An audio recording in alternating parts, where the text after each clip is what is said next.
ঈদের আজকে তৃতীয় দিন। আমি মিরপুরে যাচ্ছি, ওখানে কিছু সবজি কিনবো বাসার জন্য। তো ওইখানে বেশ অনেক কিছু আছে।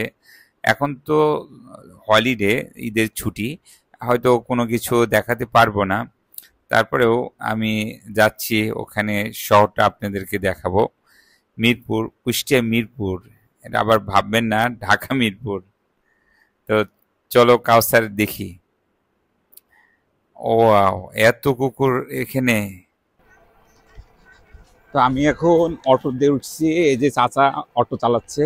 চাচা, এই অটোটার নাম কি? ভ্যান, এটা গেল ভ্যান, পাখি ভ্যান। পাখি ভ্যান। মাশাল্লাহ, পাখি ভ্যান। এটা আমাদের গ্রামের পরিবেশ পরিস্থিতি, সুন্দর ন্যাচারাল ভিউ। আর চাচা চালাচ্ছে অটো। এটা আমাদের গ্রামের একটা নিম্ন ও মাধ্যমিক স্কুল, অনেক পুরনো। আমরা ছোটকালে এই স্কুলেও পড়াশোনা করছি। এটা হচ্ছে গোপালপুর প্রাথমিক সরকারি উচ্চ বিদ্যালয়। অনেক সুন্দর ভিউ। এগুলো ভুট্টা গাছ না, নাকি গরুর ঘাস খাওয়ার? আমরা এখন বাজারে চলে আসছি। এখন ভ্যান থেকে নামবো, নেমে আমি রোডের ব্রিজ দিয়ে ওই পারে যাব। মাঝে একটা নদী আছে। এই নদী আমাদের সমস্ত এলাকায় পানি সরবরাহ করে জমির। কিন্তু ওই এসে দেখি একটা, এই যে বড় ব্রিজটা এটা ভেঙে ফেলছে, এখান দিয়ে আরো বড় চওড়া করে ব্রিজ করবে। এখন আমি এর আগে আপনাকে একটা ব্রিজের কাছে এসে আমি আটকে গিয়েছিলাম। তো আমি যাবো এখন, ওই ব্রিজটা ভাঙা। তো ওই পারে যেতে হলে রেল লাইন দিয়ে যেতে হবে। তো রেল লাইনের খুব রিস্ক, কারণ ট্রেন কোন দিক দিয়ে চলে আসে তার কোনো ঠিক নাই। ট্রেন কোন লাইনে আসবে তাও আমি জানি না। তারপর রিস্ক নিয়ে আপনাদেরকে দেখাবো। আমি আমি যাব ওই পারে। তো আমার সাথে আছে ক্যামেরাম্যান কাউসার। তো আমি একটা রিস্ক নিচ্ছি আপনাদের জন্য, কিভাবে আমি ওই পারে যাই। কাউসার, লেটস গো, আসো। কোন রাস্তা দিয়ে যাব, এইটা না ওইটা? আসো, আল্লাহ করিম। কাউসার, ওই পাশটা দিয়ে যাই, চলো আসো।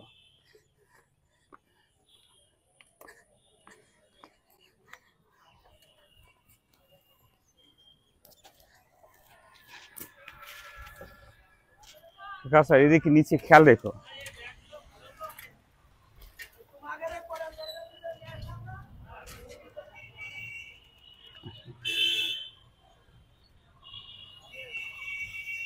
নিচে নিচে পানি আছে, তো এখানে অনেক বড় গর্ত, তারপরে ভাঙা। এটা অনেক পুরনো একটা ব্রিজ। এটা একটা পদ্মার একটা শাখা।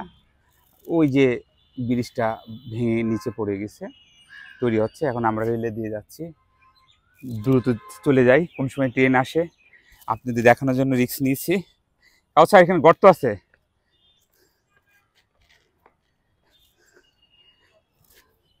শুধুমাত্র আপনাদের দেখানোর জন্যই যাচ্ছি।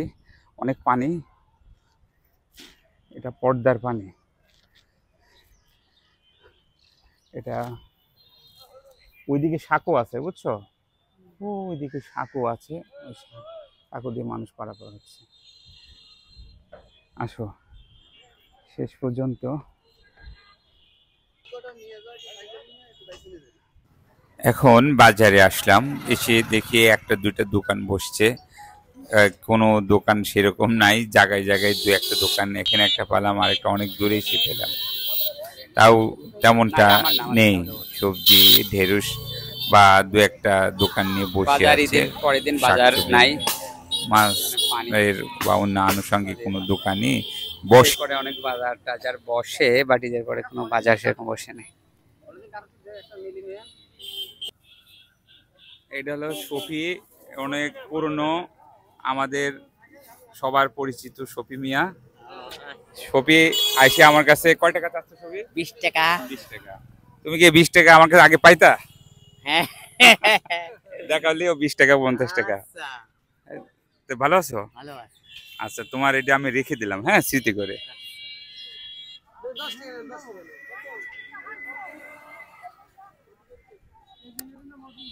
তো বাজারে কিছু কেনাকাটা করলাম, সেরকম কিছু নেই। এগুলি মিরপুর, আমাদের কুষ্টিয়া মিরপুর। আশেপাশের দোকানে সব বন্ধ, ঈদের সবাই ঘোরাঘুরি করতে তার যা বিভিন্ন জায়গায় চলে গেছে। আমি যাচ্ছি, ঢাকায় যাব টিকিট কাটার জন্য। তো দেখা যাক ওখানে টিকিট আছে কিনা। ট্রেনে তো পালামই না, কোথাও খুঁজে দেখি আছে কিনা। তো শেষ পর্যন্ত জিআর পরিবহনের গাড়ির টিকিটটা পেলাম। ট্রেনের টিকিট নাই, বললো ঈদের পরের দিন এসে বুকিং করতে। ঈদের পরের দিন কোনো টিকিট তো নাই, আরও 28 তারিখ টিকিট নাই। আর এক ভাই পরিচিত আমার আব্বা সেই গাড়িতে রেগুলার যায়, উনি আমার টিকিটের ব্যবস্থা করে দিল। ইনশাল্লাহ 20 তারিখে আমরা যাচ্ছি, দোয়া করবেন।